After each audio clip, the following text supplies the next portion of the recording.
Michel Barnier has announced his bid to become the next president of France, and his campaign could lay bare the reasons why the UK voted for Brexit, an expert has suggested. The former chief Brexit negotiator for the EU has confirmed he will challenge Emmanuel Macron for the top job in France next April. The 70-year-old Europhile had been a constant thorn in the side as the UK battled to break free from the bloc after the 2016 EU referendum. Stuart Jackson, a former special advisor to the first Brexit secretary, David Davis, has detailed Mr. Barnier's opposition to Brexit and referenced how he could even use it in his own presidential campaign. He wrote in the Telegraph, "We respected Barnier's performances at our set pieces, but everyone understood that the strategic objective of the European Union was ultimately rather ruthless, to punish the UK and make Brexit as difficult as possible. We never believed that he really understood Brexit and why it happened, because he never felt he had to.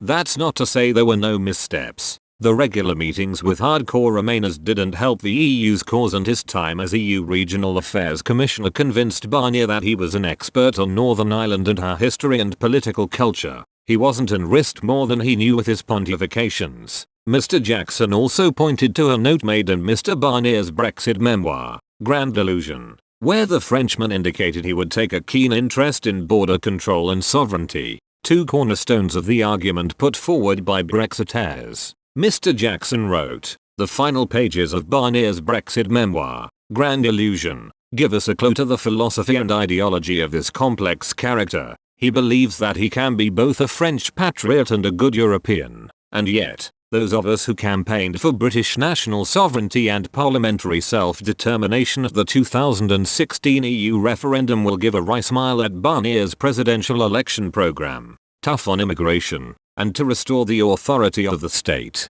Perhaps Michel Barnier understood Brexit after all.